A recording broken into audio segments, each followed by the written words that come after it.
ये इतना सारा फीमेल अटेंशन आपको तब भी मिलता था और अब भी मिल रहा है जी। कैसे हाउ डू यू मैनेज इतना सारा फीमेल अटेंशन? कृपा रही है मुझ पे और हाँ सच्ची कृपाएं रही हैं। नहीं आई नो बट आप इतने मॉडेस्टली इसका जवाब दे रहे हैं। हाँ अब क्या करें, तो सुन रहे होगी ना वो भी सुनीता सुन रही होगी, कान यहीं पे होंगे। फीमेल क्या कहा तुमने? नहीं बट कंप्लीट करो। अच्छा ही लगता है। किसको नहीं अच्छा लगेगा? तो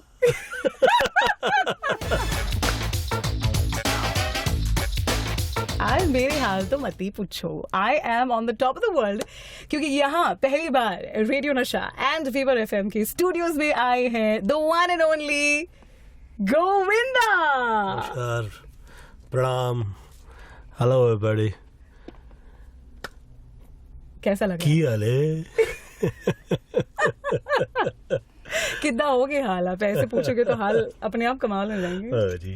कैसा लग रहा है? इतना सारा प्यार आप जहाँ जाते हैं जब मिलता है, हाउ कैसा लग रहा है? आई फील ऊपर वाले ने बहुत ही कृपा की हुई है, जहाँ जाइए बहुत प्रेम मिला करता है। और क्यों ना हो, क्योंकि इतने सारे हीरोज आते हैं, हर किसी का कोई ना कोई प्लस पॉइंट होता है, लेकिन आपने जो स्टाइल ले आया है, मतलब आपने गुस्से भरे रोल्स भी किए हैं, थोड़ा बहुत नेगेटिव भी रहा है, हर चीज आपने की है, लेकिन वो हीरो वाली बात आप में हमेशा रही है। Thank you. इसीलिए आई थिंक वो गोविंदा छाप ही है। हाँ, गोविंदा छाप सिनेमा है वो, इसलिए कि मुझे ऐसा लगा कि एज ए हीरो ब्रांड आप जिंदा रखना चाहिए। हर एक्टर के लिए बहुत महत्वपूर्ण है। ऊपर वाले ने उसे जो जगह दी है उस जगह पे वो वर्क करे, खास तौर पे तब जिस वक्त आप वो काम चाह रहे हो जो आपको मिल नहीं रहा है, और जो मिल रहा है वो आप चाह नहीं रहे हो, तो फिर एज एन एक्टर बहुत प्रॉब्लम हो जाती है। लोगों को ऐसा मेरी वाइफ ने कहा कि ये तो घर परिवार के लिए बहुत कष्टदायक हो जाएगा। तो जो वो कह रही थी वो मैंने उस तरह से फिल्में कर ली काफ़ी। Govinda is all in one. जिस वक्त मैं फिल्में किया करता था तो मेरा ये सोचना है कि जो मेरे थॉट्स होते थे वो वक्त करते थे जहाँ मुझे लगता था कि यार यहीं पे ताली पड़ेगी, वहीं पे पड़ती थी। और मेरा ऐसा सोचना है कि मुझे तो बहुत सारी चीज़ें अच्छे राइटर्स से, डायरेक्टर या प्रोड्यूसर से शायद ही मिला करती थी। तो जो वर्क हुआ वो तो वहीं पे हुआ है, और पुनः पुनः वही वर्क हुआ है जो सेट पे हुआ है। तो अब वो वर्क कर गया। ये आपकी जो आप टाइमिंग की बात कर रहे हो, कॉमेडी की बात कर रहे हो, ये आप में कॉमिक टाइमिंग की का जो हुनर है वो कब रियलाइज हुआ आपको, या वो पहले से ही था, बस उसको बाहर आने का? आपने जिस वक्त मेरे जो किरदार निभाता हूँ मैं फिल्मों में, आप जिस वक्त उस पर ध्यान से उसकी तरफ आप गौर से देखें तो ऐसा लगेगा कि यार ये अब इसमें क्या कॉमेडी है। मैं ऐसे किसी से कह दूँ तो इसमें लिखा गया हुआ है, तो उसमें जो राइटर थे वो लोगों तो अच्छा लिखा ही था, परंतु जिस वक्त ये कह रहे थे इस टाइप, तो ये टाइप बहुत हिट हो गया। यह कहे कि ओ यार, ओ ये तू कर रहा है, ये तुझे क्या लग रहा है, तो ये जो थॉट है वो उस वक्त वहीं पे हिट हो गया। या फिर मैंने कुली नंबर 1 में किया था, ए कैसे देख रहे है तू, ये क्या हंस रही है यार, तो ये लिखा हुआ क्या है उसमें हो सकता है। फिर वो वर्क कर गया, तो मुझे ऐसा लगा कि जो किरदार में निभाता हूँ वो वर्क कर जाते हैं फिल्म में। तो रियल लाइफ के देखे हुए होते हैं, और वो देखे हुए होते हैं, तो मुझे ऐसा लगता है कि वो पब्लिक जो है उसको फिर वो उसी नज़र से देखती है, तो वो वर्क कर जाता है। कभी ऐसे हुआ कि ऑन सेट्स आपने कोई डायलॉग बोला, अचानक ऐसा है आपने कर दिया और आप खुद हंस पड़े? जैसे मैंने हत्या फिल्म जिस वक्त शुरू की थी, आई वॉज ओनली 23, और लोग मुझे पूछा करते थे यार तू खुद बच्चे का बाप कहाँ से प्ले कर रहा है। तो मुझसे एक्सपेक्ट नहीं करते थे कि ये इस टाइप का फिल्म करेगा। हो गई, वो हिट हुई, कामयाब हुई। Any huge difference in cinema तब से अब तक जो आपको लगता है, या you think it's not changed much cinema में? अब देखिए, जिस वक्त शुरू हुए थे हम लोग, तो पहले तो डेविड, मैं और सलमान शुरू हुए थे, तभी उन लोगों ने कहा था कि यार ये थोड़ा 80s का लगेगा, वो हिट हो गया। तो मुझे ये समझ में आया कि जिस वक्त आदरणीय दिलीप साहब ने जो भोजपुरी सिनेमा टाइप जैसा पिक्चर की थी वो बहुत चली, बहुत नाम हुआ, वो तो था ही, वो तो महान है। आदरणीय दिलीप साहब के साथ साथ आदरणीय अमिताभ बच्चन जी जिस वक्त भोजपुरी सिनेमा की है, मतलब डॉन में उन्होंने जो भूमिका निभाई है, जो भोजपुरी किरदार की है इस फिल्म में, तो उसी के गाने हिट हुए। तो बहुत ऐसा वर्ग है जो हिंदी भाषी है, जो समझता है और वो चाह रहा होता है कि वो उस टाइप का सिनेमा देखें। दैट स्टाइल जो आपका डांसिंग का रहा, ये आपने किस जैसे फिर एक बार ऑब्जर्व किया किसी को, या कब ऐसे वो कीड़ा डांसिंग का आपको कब काटा? मुझे ऐसा लगता है कि जो डांस लगे वो अच्छा डांस नहीं है। बिना बोले आप बात कीजिए, बिना बोले जिस वक्त आप बात करते हैं तो उसकी वो भाषा होती है। वो भाषा में आपके हाव भाव ऐसे रहे कि लोग कहें यार ये तो डांस हो गया।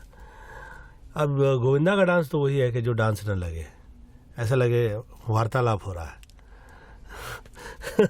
तो वो जिंदगी में हर आदमी फिर उस तरह से उसकी पर्सनल लाइफ में एक्ट कर सकता है। वो बहुत ज़्यादा उसके लिए ऐसा नहीं है कि डांस ले उधर बदल धा, नहीं भैया ये माफ़ कर दीजिए प्लीज़। आपकी बातों में भी दे था ना, वो तो टफ है फिर। और इतना सारा फीमेल अटेंशन आपको तब भी मिलता था और अब भी मिल रहा है जी। कैसे हाउ डू यू मैनेज इतना सारा फीमेल अटेंशन? कृपा रही है मुझ पे, और हाँ सच्ची कृपाएं रही हैं। नहीं आई नो, बट आप इतने मॉडेस्टली इसका जवाब दे रहे हैं। हाँ अब क्या करें, तो सुन रहे होगी ना वो भी। सुनीता सुन रही होगी, कान यहीं पे होंगे। फीमेल क्या कहा तुमने? नहीं बट कंप्लीट करो। अच्छा ही लगता है। किसको नहीं अच्छा लगेगा? तो आपकी कोई फेवरेट रही heroine? Like we love to see you with Raveena, but any all my I will always given a hit with my heroines like Neelam. I started नीलम के साथ काफ़ी फिल्में हिट हुई, फिर जूही चावला, फिर करिश्मा कपूर, फिर रवीना टंडन, और हीरोइंस के साथ में मेरी फिल्में हिट हुई हो सब, जैसे शिल्पा के साथ फिल्में हिट हुई, गाने हिट हो गए फिल्म के। तो ये मैं लकी रहा हूँ कि मेरी फिल्म के प्रोड्यूसर डायरेक्टर्स कभी बहुत बड़े नहीं थे, आ गए मिल गए, हाँ क्या फिल्म मिल गई, फिर अरे हमने बहुत पैसे कमा लिए, अरे कमाल हो गया। ये तो पता ही नहीं था कि इस काम के साथ साथ बहुत से काम है भैया, और बहुत हार्ड वर्क है इसके साथ। तो अब वो वर्क कर रहे हैं, काम समझ में आ रहा है कि काम क्या हो रहा है। आप सेट्स पर कैसे हैं as an hero? Behind the camera कैसे हैं? मतलब आर यू अ प्रैंकस्टर, या आप आपको देखकर सब थोड़े नर्वस हो जाते हैं, उनके साथ आप बैठते हो, या बस? नहीं, मैं नर्वस नहीं किसी से। मैं चाहता हूँ कि लोग मुझसे हो, मुझे ऐसा लगता है कि एट ईज रहे, बट ऐसा भी ना हो कि काम सफ़र कर जाए उसकी वजह से, ऐसा भी ना हो, एट ईज रहे। कहीं लगे कि यार ये तो हो ही नहीं रहा है जैसे, तो फिर देन मैं कहता हूँ कि यार थोड़ा सा जिस वजह से हम लोग हैं उस तरफ से तो बहुत महत्वपूर्ण है कि ध्यान तो दे भैया। हेलो। ये चीची नाम कैसे पड़ा था आपका? पंजाबी में ये जो छोटी वाली जो उंगली होती है ना, चिची। हाँ चिची कहते हैं इन्नू चिची उंगली कहते हैं। मैंने पता है चिची कहते हैं, मैं चीची मैंने सुना है चिची। हाँ चिची उंगली उन्होंने कहते हैं। तो भगवान कृष्ण की जो तस्वीर होती है उसमें उन्होंने इसे कनिक कहते हैं, ये कनिक वो है, और शक्ति प्रदान होती है ये, और चिची का मतलब इंग्लिश में एलिगेंट होता है। तो जिस वक्त आप इंग्लिश की डिक्शनरी पढ़ते हैं, तो जिस वक्त शुरू की पहली डिक्शनरी आई थी उसमें उसका पहला शब्द जो है वो चिची हुआ करता था। एलिगेंट का जो अलग और शब्द जो होते हैं उसमें, तो ये है एलिगेंट लिटिल फिंगर। हाँ एलिगेंस एंड क्योंकि उसकी शक्ति प्रदान होता है, आप थोड़ा समय के लिए उससे धरें ऐसे, तो बहुत किसी व्यक्ति को नींद आ रही हो या ऐसे लगे कि इन्हें आलस चढ़ा रहता है, तो he comes out of that.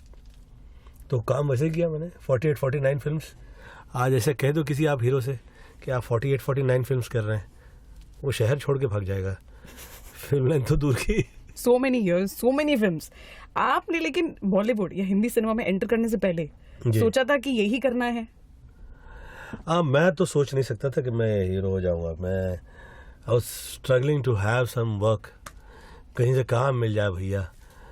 Mummy daddy जो हैं ये काफ़ी साल से तकलीफ़ का दौर था उस समय हम लोगों के घर परिवार का, तो हम चाह रहे थे कि वर्क मिल जाए। अब उसमें पहले मुझे थोड़े से कैरेक्टर रोल मिल रहे थे तो मैंने उसके लिए हाँ कहा, फिर मैंने को विलन मिल रहा था तो मैंने उसके लिए हाँ कहा, फिर पता लगा एज अ हीरो साइन कर लिया। तो सब जगह जा जा के क्षमा मांगी, भैया और बाहर निकाल दो मुझे प्लीज़। तो अरे हाँ गोविंदा तू हो सकता है हीरो, फाइन, नो प्रॉब्लम, तेरे लिए प्रॉब्लम नहीं है, जा तू वर्क कर। तो काफ़ी फिल्में छोड़ दी फिर, और एज अ हीरो फिर फिल्म साइन की, और वो साइन की तो फिर इतनी 48-49 फिल्म्स। तो ये बहुत ही लकी रहा उस मामले में। उस टाइम पे जो स्ट्रगल जिस टाइप का हुआ करता था, हम लोगों ने उसकी स्टाइल चेंज कर दी थी। हमने वहाँ जहाँ पे वो जो वर्कर्स काम किया करते थे उस समय में, चौकीदार और वहाँ पे जो स्टाफ के जो वो होते थे उनके नौकर लोग, तो उन्हें पटा दिया करते थे जाकर कि यार ये वीडियो दिखा देना साहब को। तो वो जहाँ देखी नहीं वीडियो की, फिर वो कहा करता था इसे बुलवाओ, ये अच्छा है। ऐसा क्या करते थे उस वीडियो में आप? मेरे लिखे हुए डायलॉग्स थे, गाने, और पूरा वीडियो एज अ हीरो तैयार किया था, और वो बहुत लोगों को अच्छा लगता था। Oh my God. तो कभी वो मैं ऑफिस में कहीं भी गया मैं नहीं उसके, मतलब वो बैठे रहते 3-4 घंटा, वो मेरे साथ कभी नहीं हुआ। मैं गया, मैंने स्टाइल में दिखा देना, तेरे को क्या खाना खाएगा, आ जाओ साथ खाना खिलाता हूँ। तो हार्ड वर्क तो बहुत हुआ, 18 किलोमीटर वॉक करता था रोज, हार्ड वर्क बहुत हुआ, पर ऐसा कभी नहीं हुआ कि किसी के ऑफिस में बैठे हुए। ना I like it. स्टार्टिंग से आपका स्टाइल था। हाँ स्टाइल एकदम बोलते हैं ना जिसे, बहुत लकी रहा मैं इसमें मामले में। मुझसे पैसे ही नहीं लिए गए, डांस मास्टर से नहीं लिए नहीं, फाइट मास्टर ने लिए, एक्टिंग क्लास में नहीं लिए, पैसे ही नहीं लिए गए मुझे। 3-4 दिन हुए टीचर काम मिल गया। एंड लकी तो रहे, वो एक जो 1 नंबर है वो भी आपके साथ जुड़ गया, कूली नंबर 1, हीरो नंबर 1। हाँ मैं ये तो सोचा नहीं था कि ये नंबर 1 इतना जुड़ जाएगा, और ऐसे जुड़ा कि सच्ची में जुड़ा, सिर्फ फिल्मों में नहीं, रियल लाइफ में भी नंबर 1, लाइक द बादशाह नंबर 1, हीरो नंबर 1 ही आप बन गए। तो जब वैसा आपके साथ जुड़ गया तो कहीं ऐसे आपको लगा कि यार ये दिस इज, इसीलिए तो मैं आया था यहाँ। मुझे जिस वक्त ये फिल्में आई तो सोचा नहीं था कि यार ये इस टाइप का हो जाएगा, नंबर 1 टाइप की ये फिल्में आएंगी, तभी तो सोचा नहीं था, और हो गया। फिर ये काफ़ी सीरीज इसकी, क्योंकि ये हिट हो गई ना उस टाइम पे, तो आई फिर बहुत सी फिल्में ऐसी। No but there is another question जो आपके लिए आया कि आपके हिसाब से आपकी कॉमिक टाइमिंग किसके साथ बहुत जमी, मतलब जमकर लोगों ने बड़ा मजा किया, जैसे डांस में भी loved you with Raveena. 3-4 artist, और ख़ास तौर पे आदरणीय कादर खान जी के साथ शुरुआत की, आदरणीय अनुपम खेर जी, आदरणीय शक्ति कपूर जी और जॉनी लियोन, इन सभी के साथ ये कॉमेडी टाइमिंग जो है कामयाब रही।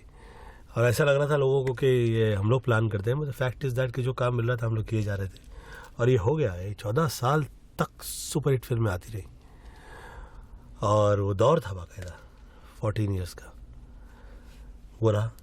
तो ये ऑल वे टू गुड। आप वो लोगों को देखें, उसका वर्क देखें, तो अभी तक वो ऐसा सामी शायद ही आप लोगों को नजर आएगा। व्हाट एन एक्टर, क्या बात है, व्हाट एन एक्टर। नहीं वो जो साथ में मेरे साथ काम कर रहे थे। Thank you He's so modest, मतलब कुछ भी कहते टाइम वो जो शर्म आ जाती है मुझे। I love it. Radio Nasha.